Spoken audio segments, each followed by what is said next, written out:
I was scheduled to do an air refueling mission that evening and teach a few folks air refueling, get them current and qualified, maybe some check rides. And so I was just at home with my 1-year-old daughter and my wife and just biding the day along, so I had crew rest to come in and fly. And of course, someone called and said an airplane hit one of the towers. And then as we turn on the news, then we get to witness the second airplane going into the building, which really brought home that the United States was definitely under some sort of attack.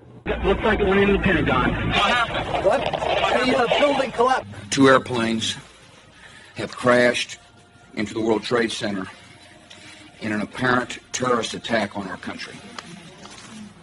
And so it was just kind of a day of shock that all that was going to, that all that happened, and then it was, so many attacks at one time, which was, different from any attack that we'd had on American soil prior to that. It was always like a lone actor, so obviously this was coordinated. It was going to require a big response.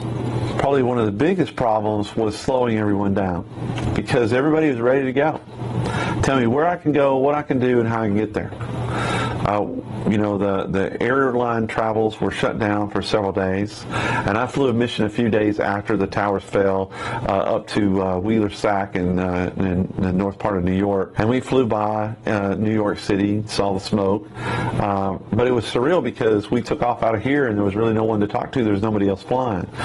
But I had members that were taking vehicle rides and thumbing rides from different places that they were located in the United States because they couldn't get on an airliner, they couldn't get a rental car, and they were getting back home, packing their gear, and wanting to know when they could come work for the Air Force Reserve. So it was a chaotic time of trying to manage the people because everyone wanted to be there right away. Tell me what I can do. Can I go to New York and help? Can I go to D.C. and help? Can I go and take the fight to whoever did this? So it was amazing to see.